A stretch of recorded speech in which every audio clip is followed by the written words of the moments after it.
Alright everyone, I want to show you what I'm doing for my camp alarm system.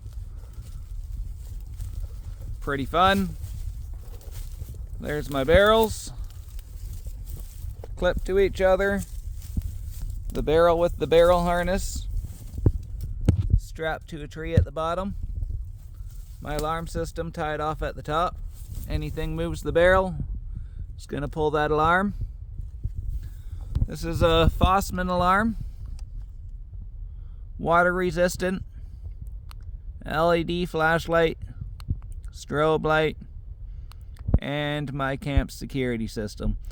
So I'm going to show you how this works. It's going to be a bugger to get back in and whatnot alone, but we're going to give it a go. Okay.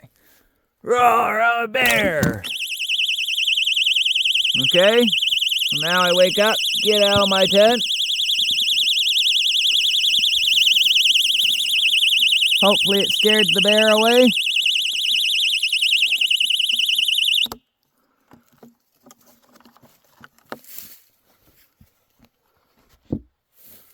No big deal. Awesome little setup.